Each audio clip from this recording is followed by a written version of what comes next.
Yan! Kamusta naman kayo dyan? Kameta, mga kameta from all around the world. Medyo late tayo nagsimula today kasi kahapon, grabe naman yung schedule natin guys. 11 a.m. pa lang. Meron tayong mga off-stage version ng interview na ginawa natin with Secretary Erwin Tulfo, no? Isa sa mga kaibigan natin yan throughout the years, si Sir Tulfo. Maraming beses nag-interview yan sa akin nung nagsisimula pa lang ako maging analyst nung nasa TV5 pa siya. So ngayon medyo baliktad na. Ako naman nag-interview kay Secretary Tulfo. Paki-check din guys, by the way, yung interview ko with National Security Advisor Clarita Carlos. Andun na, kompleto nandun na. No? At saka yung with, andito yan sa YouTube at saka sa... Ito, nasa YouTube silang lahat. Doon sa YouTube channel ko. Paki-check, guys. At saka yung sa podcast natin. Alright? Na-upload ko na ngayon. So, soon, hopefully, the third interview with the third cabinet secretary should be coming out. Let's say, the high-caliber version, GMA Network will be releasing it. Yung kay Erwin Tulfo. So, paki-check na yan. And please also follow us dito, guys. Dito sa podcast natin, the Richard Haydar Podcast, and dito po yung interviews natin with Secretary Balisacan at saka Secretary National Security Advisor Clarita Carlos, among others. Kamusta naman kayo dyan, guys? Napansin ko may mga nagrereklamo na naman dyan na wala daw notification, kaya ang baba nung level ng mga live natin minsan. Hindi ko alam ano naman ang problema dito sa Meta. Nung isang araw, kakabalik ko lang from Seoul, walang comments. Ngayon, ayos ang comments, wala daw notification. Notification pa kay John? Kamusta John? Kay Ray, aning ngalan? Yan, makasama natin John, Angeline, Lisol, among others. Of course, sabi ko today, marami tayong pag-usapan. Pag-usapan natin, of course, yung mga nangyari sa Pilipinas, as usual. Latest with Leni, nagtitrending na naman si Ma'am Leni.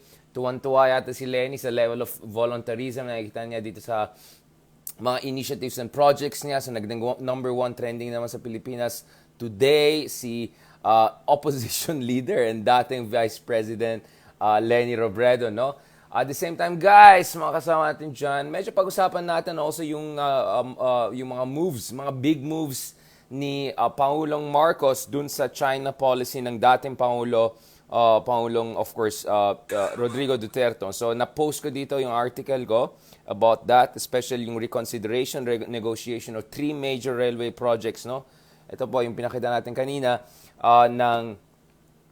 with China, no? So, mukhang may reboot na nangyari, exactly katulad ng sinasabi natin nung isang araw ba na things are moving in the interesting direction. Saan na kayo dyan? Parang tulog pa yata yung mga iba dyan. Kamusta ka Naomi Tablate? Kamusta ka naman dyan? So, yan.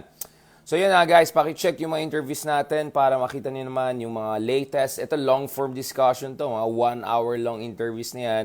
So, these are the things that you're not gonna see usually dun sa mga interviews ng mga, especially mga medyo high-level people, cabinet level, cabinet ministers level. So, siguro mga snippets na nakikita nyo. But if you wanna see really detailed, really, let's say, multi-dimensional understanding, talagang para gamay natin yung mga issues, dilemmas, policy directions ng bagong administrasyon ni Paulo Marcos, then please pakinggan nyo yung mga interviews natin with the different cabinet secretaries, and hopefully more to come. We're trying to get with also Secretary Abalos, Secretary ng, of course, Foreign Affairs, Manalo, among others. So, God willing, maayos din natin yan. Alright, so thank you very much for your support. Okay, balikan natin ito yung mga issues natin dyan. Yan, sabi ni Ruel Alvarez, walang notification. Yun nga, napansin ko kasi dati, pag live tayo, laki ng notification, ang dami nag-tuning kaagad. Ngayon napansin ko, ang dami nagle-late Parating pa lang sila dati. Kaya napansin nyo, medyo dinidelay ko yung entry natin sa analysis para makahabol yung classroom. Okay? Maraming nagle-late sa class kasi wala yatang bell. Yung school bell natin, hindi gumagana. Hindi ko alam anong ginagawa ng Meta. Walang yung, hindi siya pumapasok. Alright. Okay, first of all, before we go to President Marcos and his reconsideration and reset of some of the policies of President Duterte as far as China is concerned, or let's say recalibration, pag-usapan naman natin yung leader of the opposition, si Leni Robredo. I'm sure may mga magagalit na naman sa akin, bakit mo naman pinag-usapan si Leni? Tapos na yan, mga ganon-ganon. Well, nakita naman natin yung COA made a move on Leni, etc. So may clarification kanina si Attorney Barry Gutierrez, no, yung spokesman ni Leni Robredo dito sa accusation or doon sa allegations ng COA, no, about flagging their decision to hire private lawyers, no. So ito yung sinabi ni Barry Gutierrez, ito yung spokesman ni Leni Robredo, may clarificatory statement kanina. Sabi niya, to those asking about the COA flag, quote unquote, we issued this statement, right? OVP appealed the initial finding and the appeal was granted. The matter is now undergoing automatic review by the commission. So may review na nangyari. Okay, so pinost din ito dito, no? So meron tayong clarification. Ito yung statement ng former Vice President Leni Robredo. Ayon sa statement ng former OVP spokesperson Barry Gutierrez on the COA report flagging OVP for hiring of a private lawyer. Ito, sinabi nila, ito guys, makinig kayo. We would like to clarify that the initial finding was premised on the hiring of a lawyer as consultant without the authorization from the Office of Solicitor General, who is now, of course, the COA chair, as required under pertinent COA circular. The matter was appealed by the OVP to the COA on 27th of May 2022, and the appeal was granted on 29th June 2022. This is just before the Marcos administration was taking effect, thus effectively lifting the notice of disallowance considering the absence of bad faith, malice, or gross negligence in the transaction. So in short, walang basihan, ito yung claim nila, I'm not making, na walang basihan to make any imputation na there was bad faith, malice, or gross negligence on the part of former OVP office under Leni Robredo. It is now currently undergoing automatic review by the commission. So in short, the flagging itself is being questioned and final and under review itself, no? Base doon sa appeal ng ginawa nila Leni Robredo, office ng Leni Robredo, even ahead of the commencement of the Marcos Jr. presidency. Itong sinabi ni Leni office, no, in its appeal, OVP maintained that the consultant was engaged and worked primarily as a key advisor on policy matters. Policy matters, not legal matters, no? And not as a lawyer. Nagkataon lang na abogado siya by training, pero actually yung trabaho niya is policy, no? Policy proposals, whether ito yung policy sa pandemya, whether ito yung policy pagdating sa yung stance ng OVP on our foreign policy, whatever, right? Thus, should not be covered by the COA circular because the COA circular should cover lawyers or legal advisors, not policy advisors. So nakataon lang yung policy advisor ni Leni ay naging abogado, but that doesn't mean legal advisor siya. So yun ang kinaklarify ng dating OVP spokesman ni Leni Robredo, si Attorney Barry Gutierrez. Upon assumption of VP Robredo in 2016, a written request was already made to the Office of the President to establish positions for a core group of policy advisors, including the consultant in question. Therefore, but ang sinasabi naman nila is that the Office of President naman never acted on the request. We hope that this provides clarity to the issue. So this is the clarificatory statement from the Office of Leni Robredo on this matter. No? So in short, again so ang sinasabi nila Leni dito is policy advisor, hindi legal advisor. Nagkataon lang na lawyer yung etong taong yan. So a policy advisor could be someone like me with no legal background or could be someone with a legal background. But yung trabaho mo dito actually is policy advising. Yun ang sinasabi nila. And sinabi nila, 2016 pa lang, si Leni ay nag-request dun sa office ni Pangulong Duterte to establish positions for a core group of policy advisors. No? And isa itong private consultant na ito, dun sa core group of policy advisors. So ito yung mga tao na pwede mag-advise on issues that you don't need to be a lawyer for it because it's not primarily a legal issue. So ako, as I said, I'm not a lawyer, but I can be a policy advisor at the highest levels. I can be the national security advisor. I can be the presidential political affairs advisor, right? You don't need a legal background for that. You need expertise in particular matter. So let's say ako, may expertise ako sa national security, foreign policy, I can be a policy advisor to the president, right? So, ang point nila, itong tao na to, nagkataon lang na abogado, pero ang trabaho niya ay hindi legal advisor, therefore hindi dapat pumasok dun sa COA circular regarding certain restrictions on hiring of private legal advisors, no? Dun sa Office of the Vice President. So may clarification na nangyaring ganito. Now, under review daw ito. So titingnan natin anong gagawin ng COA. Now, of course, on a different leadership, namely the former Solicitor General, tignan natin how the automatic process will go. Alright, so again, distinction ng ginagawa ng office nila Leni is that policy advisor ang kinuha nila, hindi legal advisor. Yung circular ay dapat mag-apply sa legal advisor, hindi sa policy advisor. And as I said, to be a policy advisor, you do not need to be a lawyer. In fact, you need to be an expert, especially on certain policy issues, whether economics, political science, national security, military, etc. Okay? Gets? All right. Now, Leni office also has been quite happy recently because of the level of volunteerism that they're seeing among people. So as you know, yung Angat Buhay is an effort by former Vice President Leni Robredo to ensure na yung kanyang mga adhikain ay tuloy-tuloy pa rin kahit wala na po siya sa opisina or wala siyang elected office, at least so far. Let's see if she's gonna run for a governor or a senator or some position down the road. So now she's transitioning into a kind of a mega civil society leader, no? In that sense. So tuwang-tuwa yata si Ma'am Leni dahil po ito ito yung tweet ni Ma'am Leni kahapon. Well, she's just one of people who follows me on Twitter. So medyo nakikita ko rin kasi syempre. In less than 20 minutes, sabi ni Ma'am Leni, 1,100 volunteers already signed up. Wala pang 20 minutes, guys, Ito tayo, parang 20 minutes na tayo nagmeta. Wala pang 20 minutes daw. Lampas sa 1,000 po ang nag-volunteer dito sa resumption ng kanyang bayanihan e-consulta. So ito yung online, no? Or, virtual. Salamat daw. So, para sa kanya, masayang nangyari dahil mukhang yung spirit of volunteerism is alive and well even if tapos ng election. And di ba yun ang pinag-usapan natin parati? So, balikan ko yung, may full quote yata si Ma'am dito. Ma'am Robredo. Yan. Ito Ayan, okay. Ayan, ito yung quit. Ito yung quote niya. So, in less than 20 minutes lang daw, Ito, less than 20 minutes, ang dami nag-volunteer dito sa bayanihan, i-consulta nila, no? So in short, she's making sure na whichever capacity she's serving in, no? She will be able to continue to contribute to better conditions for the country. So, ito po yung bayanihan, i-consulta. Just to give you some background on that. Sinasabi ko yan dahil napansin ko nga, even kami, mga analysts, I hate that term. I mean, kami mga observers, political scientists, experts, etc. Whatever you want to call us.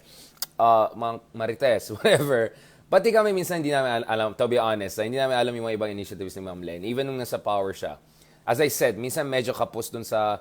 Kasi ganito problema. Yung isang kampo, Dolomite Beach, alam na ng buong mundo, di ba? Magaling talaga ng Dolomite, di ba? Dolomite. Kasi performative Etong kabila, kahit may ginagawa minsan, hindi mo naman alam may nangyayari dahil hindi ganun kaganda. Siguro minsan yung pagka-communicate. So sayang naman, may substance, pero hindi mo alam masyado. So ako, to be fair ngayon, medyo mas nagko-follow na ako dun sa mga iba't ibang kampo.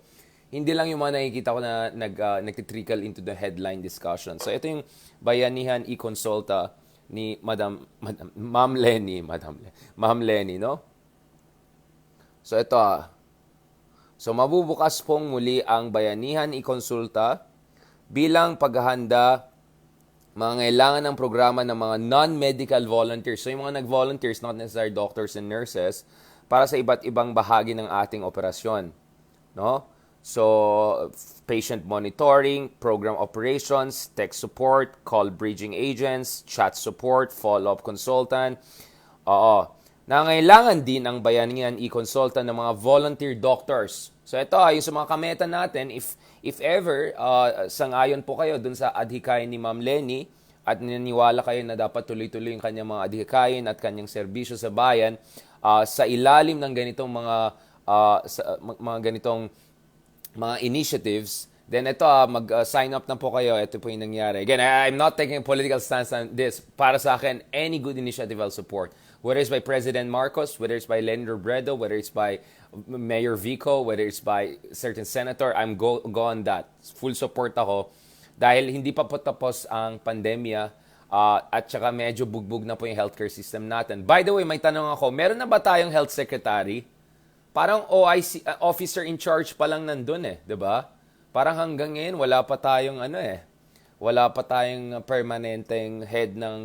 So, talagang guys, may kailangan tayong gawin talaga dito. And hindi lang dapat tayo umaasa sa gobyerno. Dapat din may gagawin tayo. So, itong adikain ni Ma'am Leni, in fairness, it's a small step, some would say, or more than a small step in the right direction. And it could be more than a small step, it could become a big step kung maraming tao ay sumusuporta dito. So, ito again ito po yung... so, nangailangan po sila dito sa Bayanihan i-konsulta ng both non-medical and also medical volunteers. So mga general practitioners or specialists, please, sabi nila, support daw nyo, mag-sign up na kayo dito sa Bayanihan. So i-post ko doon sa baba, doon sa mga interesado. Ngayon, kahit wala po kayong medical backgrounds, pwede rin kayo tumulong dahil ang hinihingi po nila is patient monitoring, program operations, tech support, call bridging agents, chat support, follow-up consult, etc. So essentially yung bureaucracia na kailangan para siguraduhin na maraming taong pwede mag-benefit dito, no? Siyempre, alam natin dahil sa lockdowns, dahil sa mga concerns sa pandemic, minsan, online or over phone na lang konsulta ng mga tao, and minsan, that could be very, very, very effective, no? So, yun lang, no? Yung again, tanong ko nga, kamusta yung DOH? Meron na bang in charge? You would have imagined na by now sana, di ba? Medyo mag 1 month na, but let's see. Malapit na po yung inauguration ni Pangulong inauguration speech. Inauguration. SONA. Ayan na. 3-1 pa ako. Malapit na yung SONA ni Pangulong Marcos. So sana doon sa SONA, magkakaroon tayo ng more specifications doon sa policy nila. Kasi syempre, inauguration speech is more like literally unity. Diba? Feel good. Diba? Pero dito sa SONA, medyo mahaba yan. 1 hour plus. Diba? Sana makikita natin ang more detailed specification by our president regarding dun sa revival of healthcare sector and ensuring we deal with the public health policy aspect of recovery from the pandemic. Sa ngayon po, marami tayong naririnig ukol dito sa economic responses ng ating administrasyon pagdating sa pandemya. But let's not forget, this is primarily a public health concern with massive political, economic, and social dislocation effects, no? So, yun ang titignan natin ngayon. So, again, so kung naniwala kayo dito sa Angat Buhay, yung Bayanihan, i-konsulta, whether kayo po ay doktor o hindi, pwede kayo tumulong, so pwede kayo mag-sign up dyan. Ipo-post ko rin dyan ngayon. As I said, I'm not doing this because I'm necessarily with one camp or the other. I'm saying that any major initiative out there na pwede tumulong sa ating bansa, kahit kay Robin Hood yan, kahit kay Leni yan, kahit kay Bongbong yan, go ako dyan. Alright? So just be clear about that. Okay. Wala pa daw in church sa DOH, sabi ni Takia de Asis. Dami nga nagalit sa akin eh. Walang nag-post lang ako, meron na bang permanente na hindi OIC, daming galit sa akin. Parang, wow, bawal magtanong. Ganun na tayo ngayon, bawal na magtanong. Wow. Ganyan talaga. Now, balikan natin yung presidente naman natin para naman hindi mukhang itong tungkol lang ito kay di ba? So, ito. Take 2 na tayo, guys. Ito, part 2 na tayo. Ganun na lang tayo ngayon. Anong oras na? Ayan, part 2 na tayo. Dito tayo siya. 1, 2, 3, action! Yan, okay. Part 2 na tayo. Ito na, kay Bongbong naman tayo ngayon. Nag-effect na yung sa akin, 3 in 1. Okay. Ayan tayo. Walang Yan. Uy, huwag kang ganun, Sarah All yung shirt ko ngayon, no? Diba? Sarah All. Okay. Mga kamarites, pag-usapan naman natin itong sitwasyon natin sa infrastructure development, etc. Kasi matagal kong gustong pag-usapan ito. Now, katulad ng sinabi ko, Marcos will be different from Duterte on a number of fronts. Soon, pag-usapan din natin, and I'm hoping to also interview also Secretary Avalos on this issue. On the drug war, sabi ko, magkakaroon ng good adjustments.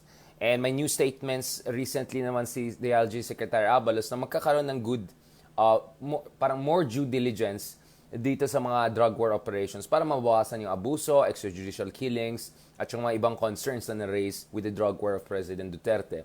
So as I said, there will be some improvements. Whether you like President Marcos or not, we have to give due credit when certain good things are happening. All right. Now, I'm not saying this because we have a new president. Look at what I said back in May, back in April, back in March. Matagal ko na sinasabi yan, okay? So yung mga gusto magmarites dyan, na ano naman, walang basihan, umayos kayo. Alright. Now, one of the other things that President Marcos is doing is also recalibrating the China policy of President Duterte. Now, alam natin si Paolo Duterte, pagdating sa China, hoy, Romel Lopez, alam ko troll ka, meron ka pang follower, ano dyan, umayos ka, balikan kita, umayos ka dito. Huwag kang ano, okay? Yan, kasi mabait tayo, kala nyo, ano lang ha, babardagulan ko kayo, umayos kayo dyan. Nag-effect na yung 3-in-1 ko, okay? Ayan na, magbabardagulan na tayo. Okay. So, dito pagdating sa ano, ganito naman kasi guys alam mo, kung gusto mo maghanap ng basurang vlogger stuff, huwag kayo pumunta dito. Okay? You want good analysis, you come here. Right? You want high-level analysis, you come here. In fact, the analysis I make here is based on my articles for international publications. Ha? Hindi yung mga blog, tabi-tabi lang. Okay? Maayos lang kayo dyan. Nag-effect na yung 3-in-1 ko, alright? So, medyo, mataas ang level ko ngayon, energy level ko, alright? Huwag niyo akong subukan, or yan.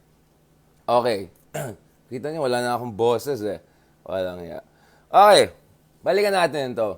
Now, 6 years of President Duterte, I believe, was tantamount to what you can call a strategic rupture.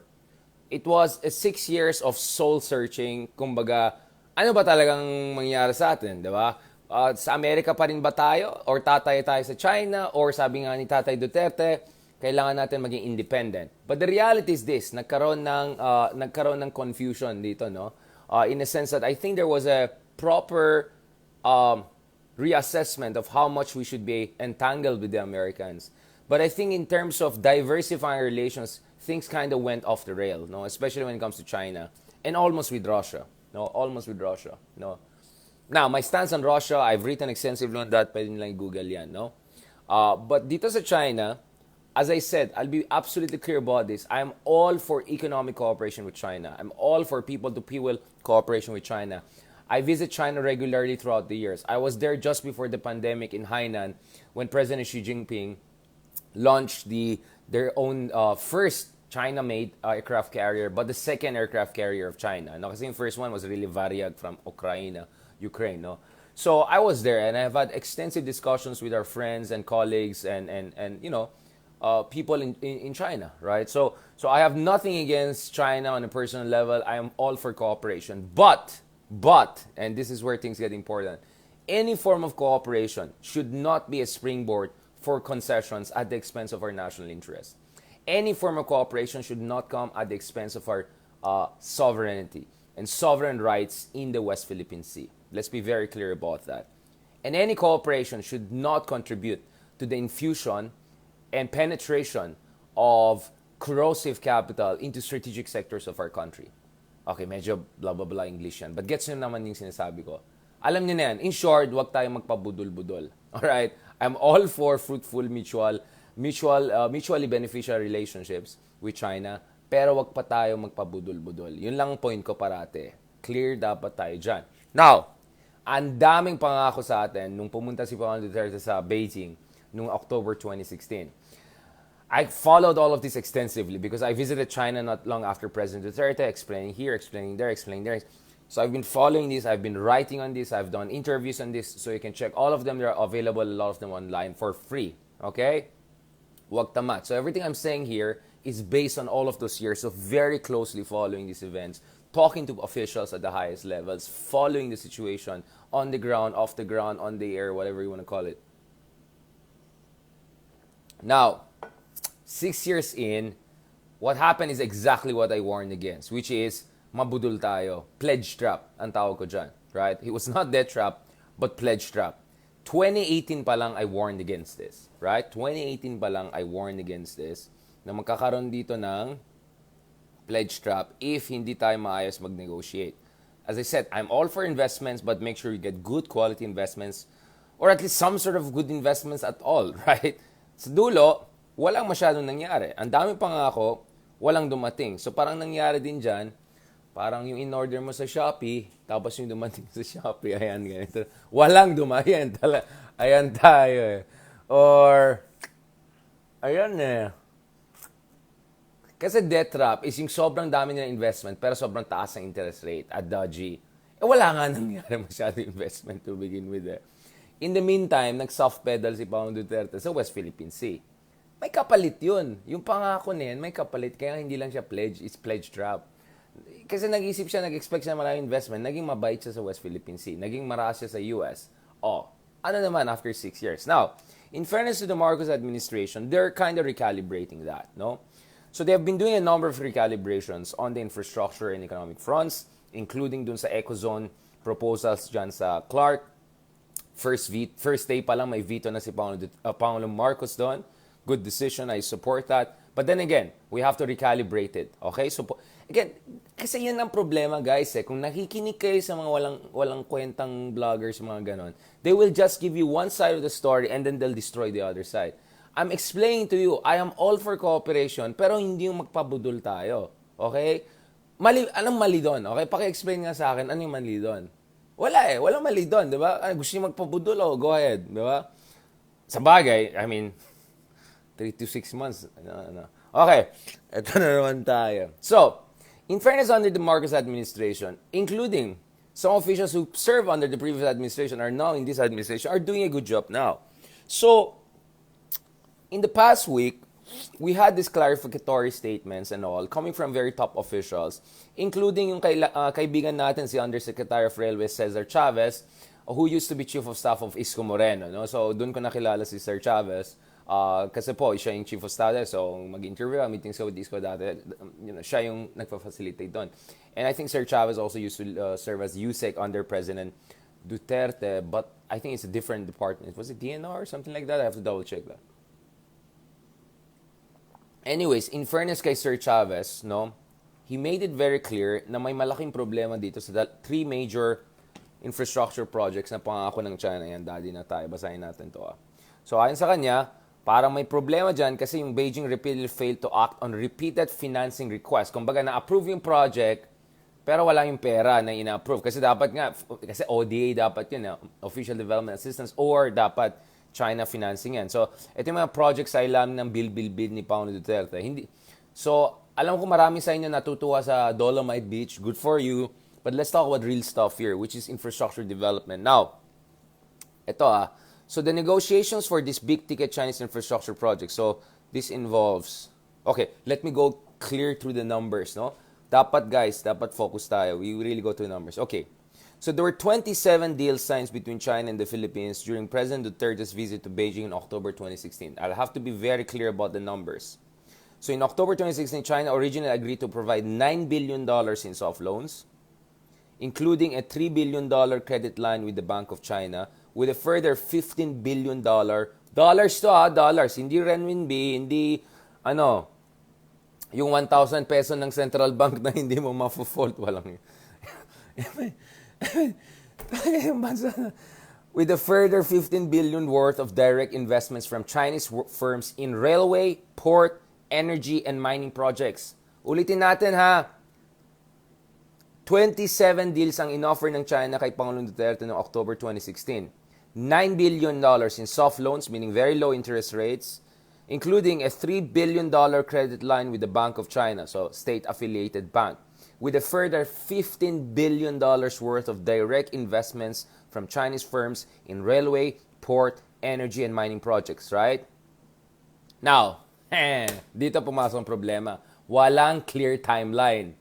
Ayan tayo. Yung parang nangyari kay Aguinaldo sa US nung nabudol siya ng Amerika. Sana sa atin na yung Pilipinas, hindi kinuha ng mga Amerikano. But anyways, balikan natin ito Okay. Now, ayon sa mga datos na nakita natin, aside dun sa mga Pasig River, mga ganyan, nasaan na yung mga big ticket infrastructure projects, no?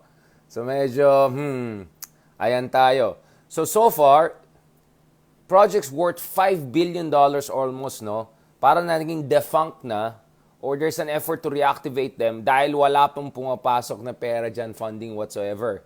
So that's worth 276 billion pesos. Alright? Ngayon, naghahanap na tayo ng suporta sa Japan. Dahil yung Japan, mas reliable, wala tayong problema sa kanila sa West Philippine Sea or any serious issue. Hindi naman ito Second World War, right? Si Jason kung ano naman sinasabi ng ano niyan. Tinakamay pa tayo dun sa Second World War. Walang niya mga ito. At yung Japan, pag nag-loan, minsan 0.01%. Halos 0% yung interest. Habang yung China, 3% market rate, diba? Anyways, balikan natin ito So China keeps on talking about the new era of China-Philippine friendship, blah, blah, blah, blah, blah. Things were great with President Duterte, blah, blah, blah, blah, blah, blah, blah, blah. Okay. Now, of course, expectation natin with Marcos, things will continue like that. Kasi mga Marcos, of course, have had also very good relationship with China throughout the decades. Sa ilalim ng former President Marcos, siya yung nag-normalize ng ties with Maoist China. Sumama pa sila bongbong dun sa tatay nila noong 1975, yung kanya ama, nung bumisita at na-meet si Mao Zedong. Nung nasa Ilocos Norte sila, of course, commercial, diplomatic ties, etc. Yung Maritime Silk Road Initiative, parang sinisama yung Cagayan, Ilocos Norte, yung mga region niyan dun sa Chinese infrastructure projects, plans, initiatives, no?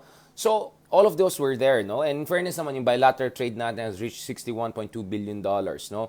In recent years, no? At least before the pandemic, no? Now, of course, the Marcos administration wants to spend a lot. Balikan ko, don't worry. I'll go one by one through the projects that we're talking about, no? So, I'm giving you the big picture, no? So, yung ang Marcos administration po ay gusto mag-invest, of course, sa infrastructure natin. So, plan nila is between 2023 to 2028, up to 5 to 6% of our GDP should go to infrastructure spending, which is almost twice higher than a lot of former Filipino presidents, no? Now, because we have a bigger economy, we're at a higher level of development kumpara doon sa panahon natin dati, no? But nonetheless, this is good. This is good, no? Now, problema nga lang, doon sa marami infrastructure projects ni Tatay Digong, marami hindi natapos. So based doon sa Department of Public Works and Highways data, in April, out of 119 flagship projects, 12 lang po yung medyo natapos, no? And yung total tag price ng mga projects na yan, total, $100 billion, right? So, ang dami pang hindi natapos. Ang utang natin ngayon, 16-year high. So, syempre, kailangan natin ng funding and pera from China and other partners kung gusto natin tuloy-tuloy itong infrastructure spending natin. Ang problema, yung mga pangako nila dati pa, wala naman nangyari masyado.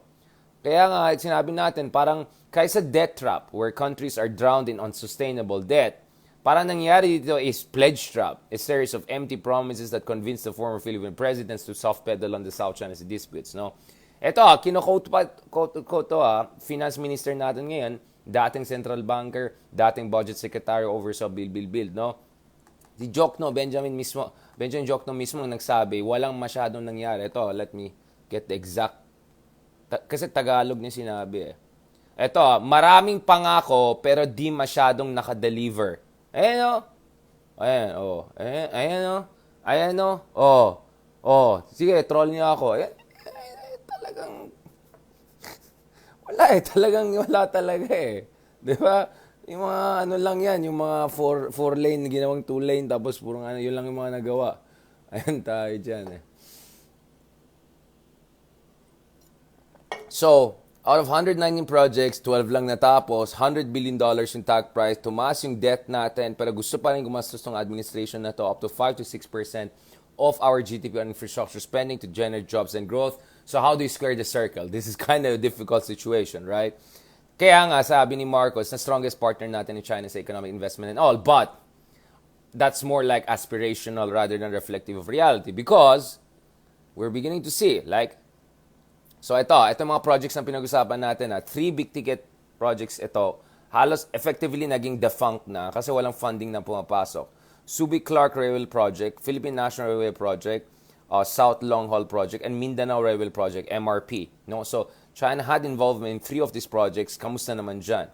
So, yung PNR South Long Haul Project, also called the PNR Bicol Express, that's worth $2.5 billion almost, at 142 billion pesos. No? So, ito ay dapat na-award jointly to China Railway Group binigay sa China Railway Group Limited, China Railway No. 3 Engineering Group Limited, and China Railway Engineering Consulting Group. So, yung consulting, yung engineering, lahat China yan. Okay, lahat China. Okay. Meanwhile, the 83 billion peso Tagum Davao Dago segment of the Mindanao Railway project was awarded to China, also Chinese counterparts.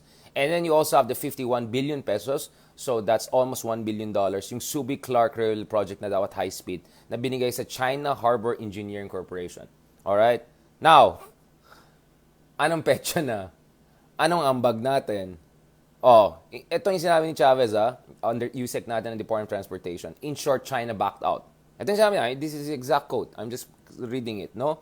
Kasi, walang, naging lang, istorya na-istorya lang tayo dyan. Sabi niya, ng USEC natin, policy discussions on the way, pero sinabi niya, there are policy discussions on the way forward for the above three China ODA, Overseas Development Assistance Railway Projects.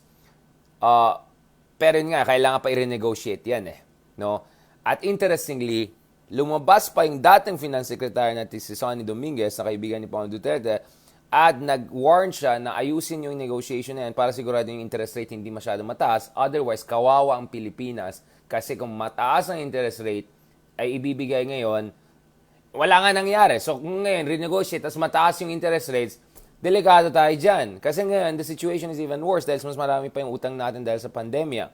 Right? Hindi naman kasalanan ni Marcos yan Hindi mo naman masisisi si Marcos dyan.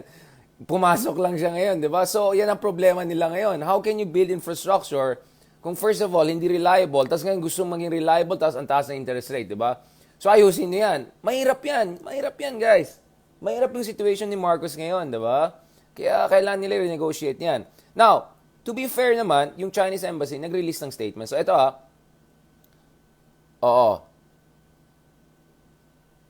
kasi ang problema is, sinabi ng USEC natin sa Department of Transportation, yung in-offer ng China, 3% interest rate. Yung Japan nga nag-offer yan, 0.01% lang Diba? Bakit ka pipili ng ganyan kamahal kung meron namang alternative na maganda? Now, to be fair again, of course, hindi naman kaya ng Japan na lahat i-fund. So there'll be time naman we have to rely on China and other countries. But sana naman at a good rate. Yun din ang sinabi ng Finance Secretary ni Tatay Digong mismo. Na siguraduhin niya mataas yung interest rate, na maganda yung interest rate, na hindi mataas yung interest rate, para hindi tayo lalong malulubog sa utang. Now, to be fair naman to China, ang explanation nila, siyempre sabi ng mga critics, kuda lang yan, sabi nila, over the past 2 years, COVID-19 has impacted implementation of some projects, hindering the site availability, causing delays of procurement, affecting goods mobility, and so on. In fairness to the Chinese Embassy, they have a point. In fact, a lot of projects around the world ng BRI nila nadi-delay. Marami sila na-delay. At malaking effect, of course, yung pandemia, economic crisis, social distancing, etc. Despite those difficulties and challenges, our two sides have worked out tirelessly to push the projects forward and yielded rich outcomes. Okay. Dito medyo, okay, whatever. Anyway, parang point ng China is we still look forward for further technical discussions para ma-implement natin mga G2G government-to-government projects. Pero of course, sasabihin ng mga critics, syempre sasabihin nyo yan ngayon, di ba? Pero 2018 pa yung mga ibang, parang 2016 pa yung pangako, mag-2022 na, di ba? But anyway, sinasabi ng Marcos administration, don't worry, we will negotiate it to get a good deal. Kasi kailangan din naman talaga natin ang cooperation with China. Again, I'll be very clear, I'm not against investment from China. But we have to make sure ito yung quality investment, hindi budol-budol. No? And the term quality investment is what I constantly heard from Prime Minister Mahathir, from Senator Ching Tong, from a lot of people I interviewed in Malaysia, or from Malaysia and other countries who became victims of debt trap. Alright? So let me be very, very clear about this. Okay? Please also check my interview with Prime Minister Mahathir when he was here in the Philippines a few years ago on this issue. Alright? Now, this is where things get interesting. So ito, classroom. Of course, when you have massive infrastructure investment, there are different modalities to go about it. No? In short, sino mag-invest, saan kayo kukuha ng pera. Now, usually there are two ways. No? So the Aquino way was PPP, public-private partnership. So yung mga big conglomerates companies dito or abroad pwede mag-invest sa infrastructure natin. The Duterte approach was more with financing, ODA financing, whether it's from China, Japan, or from ADB, etc. If you look at it, both of them nakakulang. The problem with PPP was that daming delays, and then there were also concerns na even the PPP is not that sustainable, and maybe some of the private companies who will be involved are really not the best people to get the job, right, etc. And in fact, in a number of European countries, one reasons for the sovereign debt crisis in the 2000, late 2000 was also over-reliance on PPP. So PPP is not the magic solution. Nakita din natin over the past 6 years, medyo may budol-budol din nangyari. Doon naman nung umasa naman tayo sa ibang bansa para mag invest dito sa infrastructure natin. Not to mention, parang ang nangyari din dito, eto, parang tila. Ang nangyari po ay ganito. Parang may kapalit pa yung ibang investments or parang may implied na kapalit. Uy, timing kayo dito sa West Philippines, baka, para mag-invest kami. Pero baka lang kasi wala naman timeline, di ba? Ayan tayo. Ayan, pinaasa. Ano mang hugot ng music sa mga pinaasa? Anyway, so, ngayon, yung NEDA secretary natin ay pinakamahalaga dito. Kasi yung NEDA po ay silang economic planning. Mahalaga yung finance. Sa ito pa, i-explain ko yun sa inyo. Department of Finance is very important. But, the department that will take charge of approving, planning, blueprint, etc. of these big projects and investments, etc. and tsaka yung approval ng foreign investments or ODA, etc. will be NEDA. Of course, DPWH will be the implementation arm. Pero the overall planning and blueprint will not come from DOF. It will come actually from NEDA. So nakausap po natin si Secretary Balisacan also. And Secretary Balisacan was also NEDA chief under Aquino.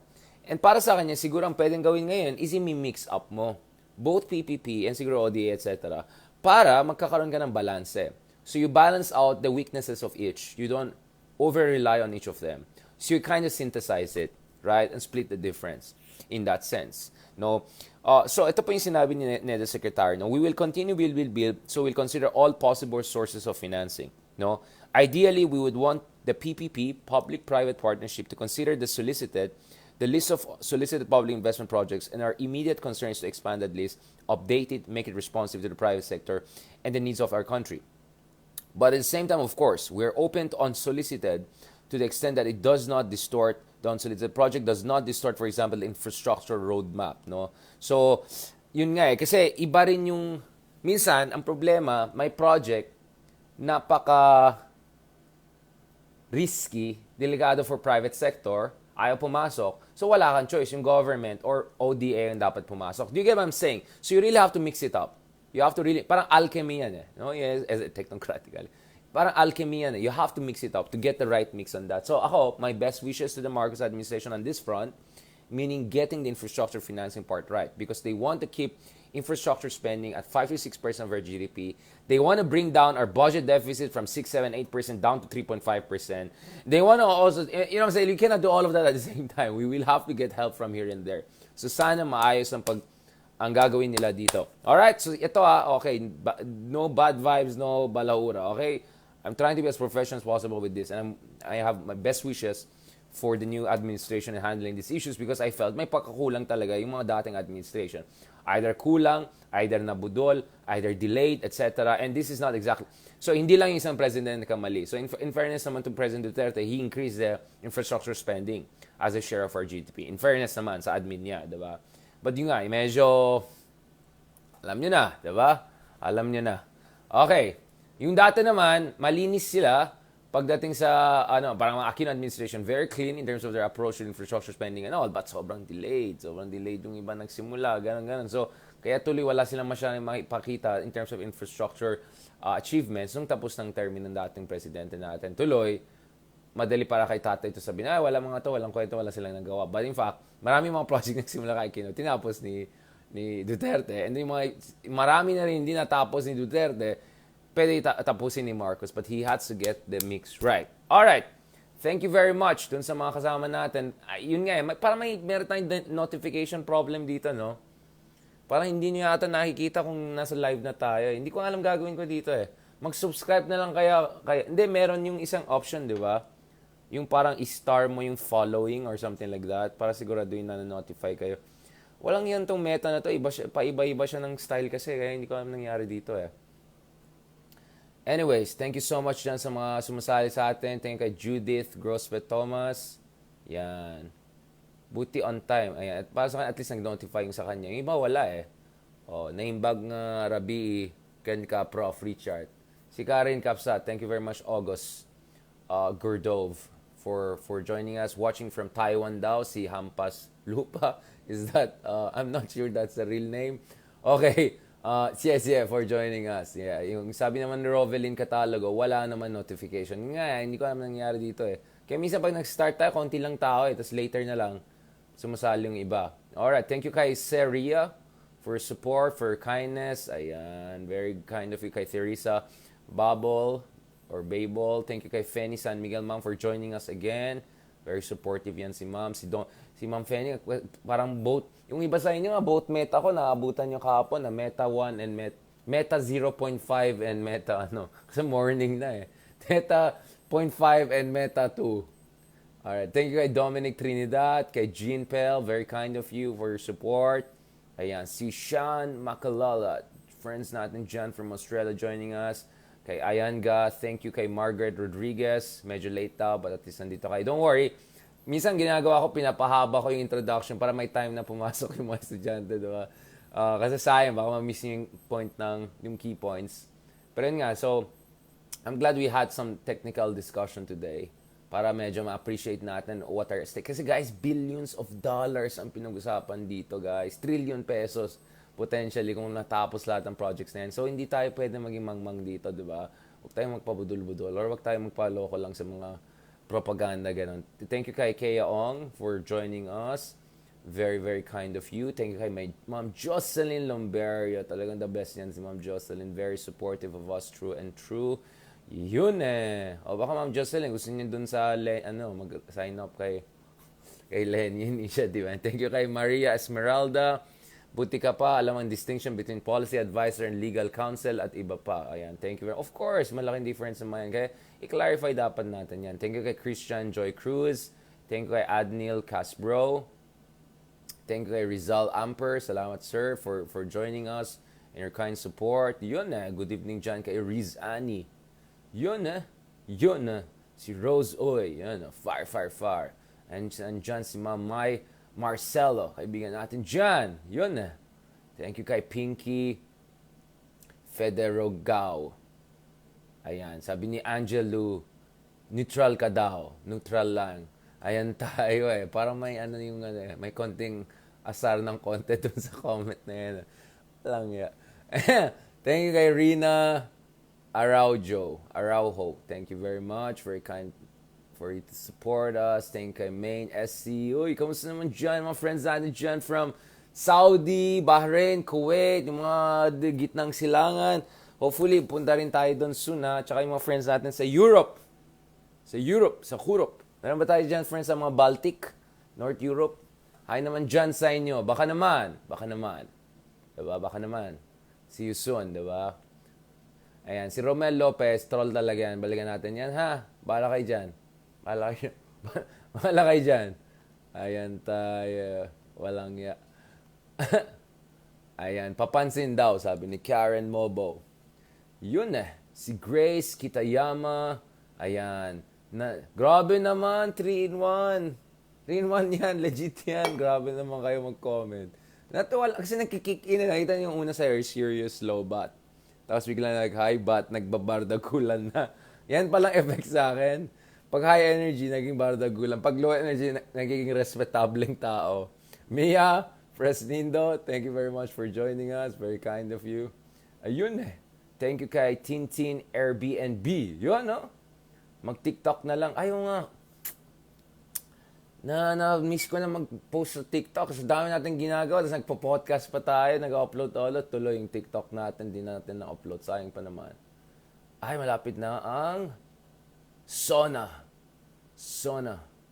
Hindi yung sauna na jacuzzi. Ayan tayo. Ayun eh. Ayan na. Nasaan na yung mga friends natin dyan from Canada? Yung mga taga Vancouver. Yung mga taga natin dyan. Yung mga friends natin dyan from Vancouver, from Toronto. Wala na. Gising na ba kayo? Ay, hindi. Gabing-gabi na siguro doon. Ay, 8 a.m. pa lang. Tulog pa yung mga yan. Watching daw from Pangasinan, si Yoj Mafa. Thank you very much for joining us. Very, very kind of you. Ayan. Ito si Mike Rojas. Ang daming comment. Ang haba-haba. Team libre pa.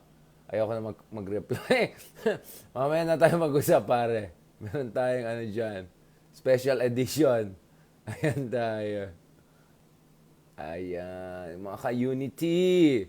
Nasaan na kayo? Ayan, si Grace Kitayama. Huwag niyo ituloy sa China. Japan ka kasi. Ayan tayo. Hindi kasi guys, syempre minsan hindi naman pwede lahat Japan. Syempre may limitasyon din ng Japan, di ba? So kailangan diversify tayo. Pero sana naman hindi yung tipong yung Japan halos zero interest rate. Yung isa 3-4%. Ang layo, di ba? Eunice Babalcon, thank you very much ma'am also for joining us. Thank you sa'yo kay Alan Roque for kind comments. Si Roan Visitacion is visiting us. Gracias poro para visitasyon of our thank you kay Marisa Ignacio. Thank you ayan si Ma'am Jocelyn. Kaya na po masyado na kayo mabait. Yan na kay Joanna Garcia Aleta, kay Jeffrey Jackson Young. Grabe talagang pang singer na singer. Jeffrey Jackson Young, Nilev Lelio. Thank you. Yan, si Sir Noe. And si Sir Noe, nakikinig yan pag medyo matino yung usapan natin kasi infrastructure and all yan eh. Pansin ko. Zyron J, thank you for joining us. Very kind of you. Ayan, kay Vincent Agbayani. Ayan, si Ma'am Marcelo nagbigay ng pang 3-in-1 natin. Thank you, May. Willie Kahatol. Thank you so much for kind support. May tanong ba kayo dyan? Pero natin habol yan. Of course, may mga updates tayo dyan. Hindi ko nga na-discuss ulit masyado yung ecozone at fiscal sustainability recalculations na ginagawa. Tingnan natin sa SONA siguro. We'll have some more details after that hopefully. Amiles Topino, thank you also for kind support. Really appreciate it. Ayan na naman si Tick Nixon Corpus. Ayan na naman tayo dyan. Sabi niya, tumakbo kang presidente, tignan natin. Ayan tayo. Alam mo, yan ang pinaka-pathetic na criticism. Alright, yan ang pinaka-pathetic ng president. Ikaw, bilang isang mamamayan, meron kang responsibilidad na siguraduhin hindi tayo mabudol. At kung may nabudol, responsibilidad mo na hindi depensahan yung budol-budol. Alright? Okay. Ikaw na lang mag-vlogger. Sige. Tingnan nga natin, analysis mo na naman ng mga palusot ni dyan. Okay? Ayan na naman dyan eh. May mga konting trolls ngayon, but very, very manageable. Alright. Maraming salamat. Ano sabi ni Roa? Ba't ka nanood ng football? Bakit hindi? Ayan tayo. Okay. Thanks to our fans. Thanks to my, thank you sa mga kameta. Appreciate it. So tomorrow, by the way, para may interesting development nangyari sa Sabah, as you may know, nanalo ng kaso yung mga descendants ng sultan natin dito sa Mindanao ng billions of dollars laban sa Malaysia. So medyo malaking issue yan. I don't know bakit hindi masyado nakakover sa Pilipinas. So marami nag-aaway-aaway ngayon sa loob ng Malaysia. Paano napunta yung issue na ito? Kung saan nakasuhan sila. Nanalo yata ang Pilipinas yung mga descendants ng sultan natin ng billions of dollars doon sa case nila laban sa Malaysia for the Sabah issue. So let's see where that's gonna go. Probably we'll have to do also, sabi ko marites session, meta session to analyze also itong Sabah situation at saka itong litigation na nangyari. Alright? So we'll catch up with you guys on that. Mag-background check na rin kayo para meron tayong gagawin. Alright? Thank you very much. Very kind of you. God bless and hasta mañana. God willing. Salamat.